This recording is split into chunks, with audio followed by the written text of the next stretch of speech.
Hello दोस्तों, this is Manish Saini. तो आज हम बात करेंगे यहाँ पर 4 सितंबर 2025 करंट अफेयर के बारे में बात करने वाले हैं। चैनल पर अगर आप नए हैं तो प्लीज़ सब्सक्राइब करें, अपने दोस्तों के साथ शेयर करें। पहला जो प्रश्न है हमारे पास यहाँ पर कि इंडियन मोबाइल कांग्रेस 2025 के लिए एआई संचालित मोबाइल ऐप किस केंद्रीय मंत्री ने यहाँ पर लॉन्च किया है?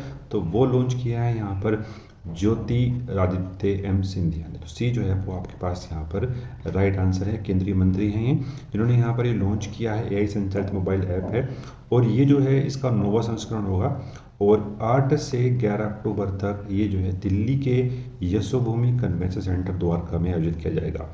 इस पूरे कार्यक्रम जो थीम होगी वो होगी यहाँ पर परिवर्तन के लिए नवाचार, इनोवेशन फॉर ट्रांसफॉर्मेशन, इसकी पूरी थीम होगी। तो एग्जाम के लिए थीम काफ़ी महत्वपूर्ण यहाँ पर है।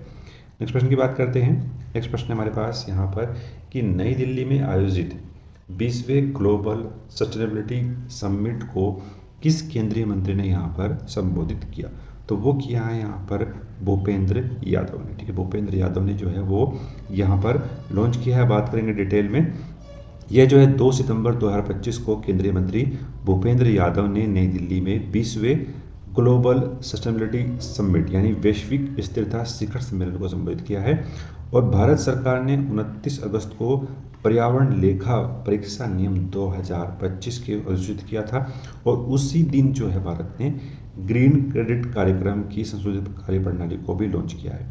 31 अगस्त 2025 को मंत्रालय ने वन संरक्षण और संवर्धन नियम 2023 में संशोधन किया और यह जो संशोधन है वो राष्ट्रीय महत्वपूर्ण खनिज मिशन 2025 के उद्देश्यों को यहाँ पर सुगम करता है। तो बहुत ही महत्वपूर्ण था। हम बात करेंगे नेक्स्ट प्रश्न हमारे पास कि भारत किस वर्ष बैडमिंटन विश्व चैंपियनशिप की मेज़बानी यहाँ पर करेगा? तो वो करेगा यहाँ पर कब? 2026 में। ठीक है, 2026 में जो है बैडमिंटन विश्व चैंपियनशिप की यहाँ पर निगरानी करने वाला है। और अगर बात करते हैं नई दिल्ली में ये जो है इसकी घोषणा की गई है। नई दिल्ली अगर 2026 में बैडमिंटन विश्व चैंपियन की मेज़बानी यहाँ पर होने वाली है। यह फैसला जो है वो 1 सितंबर 2025 को पेरिस में आयोजित बैडमिंटन विश्व चैंपियनशिप 2025 के समापन समारोह में किया गया है। भारत 17 साल बाद इसका मेज़बान करेगा। इसका जो पिछला आयोजन है वो 2009 में हुआ था हैदराबाद के अंदर। तो ये भारत के लिए एक बड़ी अपॉर्चुनिटी यहाँ पर है। नेक्स्ट प्रश्न की बात करते हैं। कृषि खाद्य निर्यात को बढ़ावा देने के लिए एप्डा द्वारा शुरू की गई पहल का नाम यहाँ पर क्या है? तो वो है यहाँ पर कौन सी? भारतीय। ठीक है, भारतीय पहल शुरू की है यहाँ पर APED। ठीक है, एग्जाम के लिए काफ़ी महत्वपूर्ण है भारतीय पहल। अगर हम बात करते हैं डिटेल में, जो भारतीय पहल की फुल फॉर्म होगी वो होगी यहाँ पर Bharat hub for agriculture technique Reliance advantagement and technology lead innovation. ठीक है, का शुभारंभ जो है वो agriculture and process food product export development authority के द्वारा किया गया है। इसका जो लक्ष्य है वो यहाँ पर क्या है कि 2030 तक जो है कृषि खाद्य निर्यात को 50 अरब डॉलर तक यहाँ पर पहुँचाना है। तो काफ़ी महत्वपूर्ण यहाँ पर होगा। Agriculture and process food product export development authority द्वारा ये जो है निर्णय लिया गया है। तो काफ़ी महत्वपूर्ण है। और जो आपके पास ये एक्सपोर्ट डेवलपमेंट अथॉरिटी है, ये मेन जो काम करती है वो कृषि निर्यात के जो प्रोडक्ट है उनकी जो है ये उनको चुनती है कि कौन कौन से जो प्रोडक्ट हैं वो जो हैं यहाँ पर हम एक्सपोर्ट कर सकते हैं। तो ये इस संस्था का यहाँ पर ये काम है। नेक्स्ट प्रश्न की बात करते हैं। नेक्स्ट प्रश्न हमारे पास यहाँ पर कि भारतीय वैज्ञानिकों द्वारा विकसित नया कंपाउंड किस प्रकार के कैंसर से निपटने में सहायक होगा? तो वो होगा यहाँ पर ट्रिपल नेगेटिव ब्रेस्ट कैंसर के लिए संबंधित है। बी जो है आपके पास यहाँ पर राइट आंसर हो जाएगा। बात करेंगे डिटेल में। भारतीय शोधकर्ताओं ने नया नेट्रो सब्स्टिट्यूटल ऑर्गेनिज्म कंपाउंड विकसित किया है जो यहाँ पर triple negative breast cancer cells की आक्रामकता को कम करता है। तो काफ़ी महत्वपूर्ण ये खोज की है भारतीय वैज्ञानिकों द्वारा।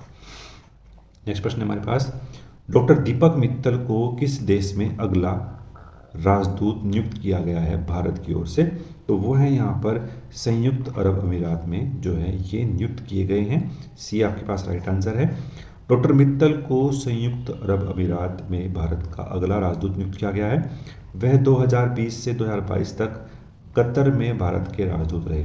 वह यूएई में वर्तमान राजदूत संजय सुधीर का स्थान लेंगे, जो सितंबर 2025 में सेवानिवृत्त यहाँ पर हो रहे हैं।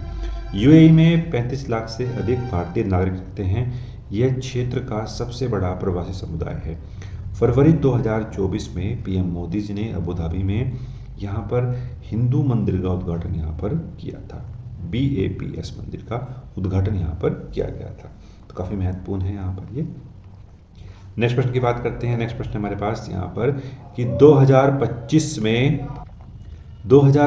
में अपने 65वें स्थापना दिवस पर एनसीईआरटी ने कौन सा समर्पित DTH चैनल 3 से 6 वर्ष तक के बच्चों के लिए यहाँ पर शुरू किया है? तो वो शुरू किया है यहाँ पर बाल वाटिका चैनल। ठीक है, बाल वाटिका चैनल यहाँ पर शुरू किया गया है। 3 से 6 वर्ष तक के बच्चों के लिए यहाँ पर ये शुरू किया गया है। बात करेंगे डिटेल में। यहाँ पर जो एनसीईआरटी है यानी national council of education research and training ने 2025 में 65वां स्थापना दिवस शुरू किया है। Bal Vatika DTH channel PM ई-विद्या चैनल नंबर 35 शुरू किया गया है, जो 3 से 6 वर्ष तक के बच्चों को लक्षित करेगा। एक दूसरा प्रोग्राम जो भारत ने चलाया है, एनसीईआरटी ने चलाया है, वो है यहाँ पर क्या, दीक्षा यानी digital infrastructure for knowledge sharing platform launch किया है, जिसमें AI आधारित फीचर्स, मल्टीलिंगुअल अनुवाद और एडॉप्टिव असेसमेंट शामिल किए गए हैं। तो काफ़ी महत्वपूर्ण यहाँ पर ये है। नेक्स्ट प्रश्न हमारे पास यहाँ पर कि institute for peace economic peace द्वारा जारी ग्लोबल पीस इंडेक्स यानी GPI सन 2025 में भारत की रैंक यहाँ पर क्या रही है? तो वो रही है यहाँ पर कौन सी, 115 भारत की रैंक रही है। 100 स्थान जो है वो GPI में भारत का रैंक रहा है। तो अगर बात करते हैं डिटेल में, यानी ग्लोबल पीस इंडेक्स जो इंस्टीट्यूट फॉर इकोनॉमिक पीस द्वारा जारी की जाती है, इसमें जो है वो आइसलैंड जो है वो लगातार यहाँ पर 18वें वर्ष दुनिया का सबसे महत्वपूर्ण यानी शांतिपूर्ण देश रहा है। कौन सा, आइसलैंड। टॉप 10 कंट्री की बात करते हैं तो दूसरे स्थान पर आयरलैंड है, तीसरे स्थान पर न्यूजीलैंड है, फिर यहाँ पर ऑस्ट्रिया, स्विट्जरलैंड, सिंगापुर छठे स्थान पर है। और ये जगह बनाने वाला जो सिंगापुर है, एशिया का एकमात्र देश जो है वो कौन सा है, यहाँ पर सिंगापुर है। उसके बाद यहाँ पर पुर्तगाल है, फिर यहाँ पर डेनमार्क है, फिर स्लोवेनिया है और फिर फिनलैंड है। भारत का जो स्थान यहाँ पर मिला है 115वां स्थान मिला है। और जो यहाँ पर जिस वजह से इतनी चुनौतियों का सामना कर रहा है भारत ने, तो वो शांति और सुरक्षा संबंधी जो चुनौतियाँ हैं उनकी वजह से जो है सामना किया है। भारत की रैंकिंग को प्रभावित करने वाले जो कारक हैं वो है यहाँ पर क्षेत्रीय विवाद, शहरी अपराध और आंतरिक तनाव जो है यहाँ पर प्रभावित करने वाले कारक रहे हैं।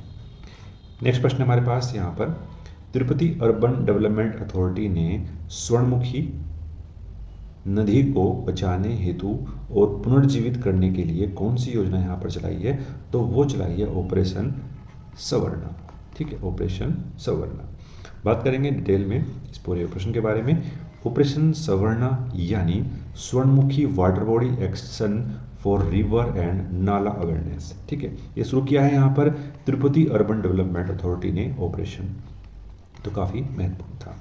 नेक्स्ट प्रश्न की बात करते हैं। एयर क्वालिटी लाइफ इंडेक्स यानी AQLI सन 2025 रिपोर्ट के अनुसार किस राज्य या UT प्रदेश में वायु प्रदूषण के कारण जीवन प्रत्याशा में 8.2 वर्षों की सबसे अधिक कमी जो दर्ज की गई है, वो की गई है कहाँ पर? दिल्ली के अंदर। ठीक है, दिल्ली के अंदर जो है जीवन प्रत्याशा में लगभग 8 वर्ष की यहाँ पर कमी देखी गई है।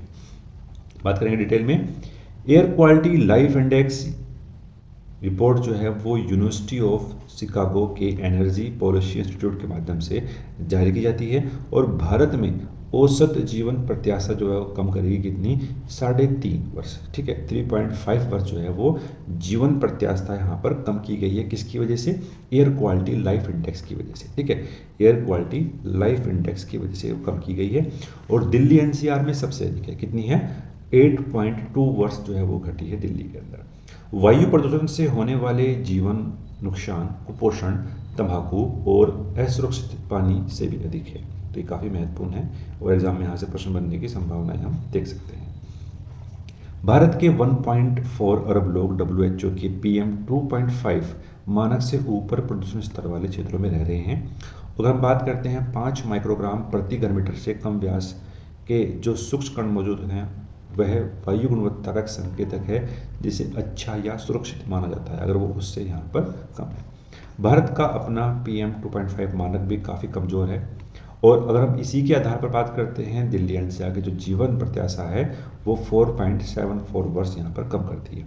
उत्तर भारत दुनिया का सबसे प्रदूषित जो क्षेत्र है वो यहाँ पर उत्तर भारत है, और दिल्ली एनसीआर 8.2 वर्ष की कमी करता है। बिहार में अगर हम बात करते हैं तो 5.6 वर्ष है।